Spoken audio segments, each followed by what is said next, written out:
Welcome to the Slop Farm. Enjoy the video. You'll start by making sure your carrier voicemail is active and your Pixel has cellular signal.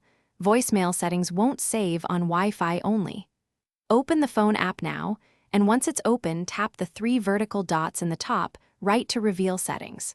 From Settings, select Voicemail. This is where you edit visual voicemail or carrier voicemail number.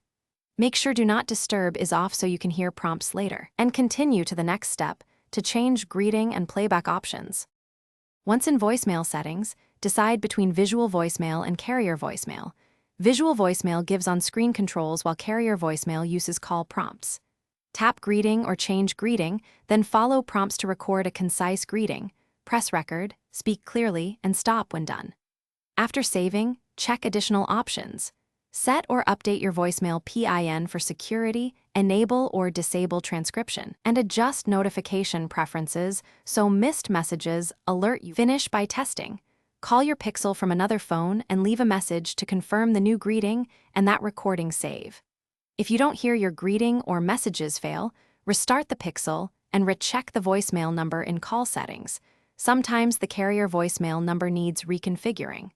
Also ensure your carrier plan includes voicemail and visual voicemail is provisioned. If problems persist after these steps, contact carrier support. They can reset your voicemail provisioning on the network side and resolve stubborn activation issues.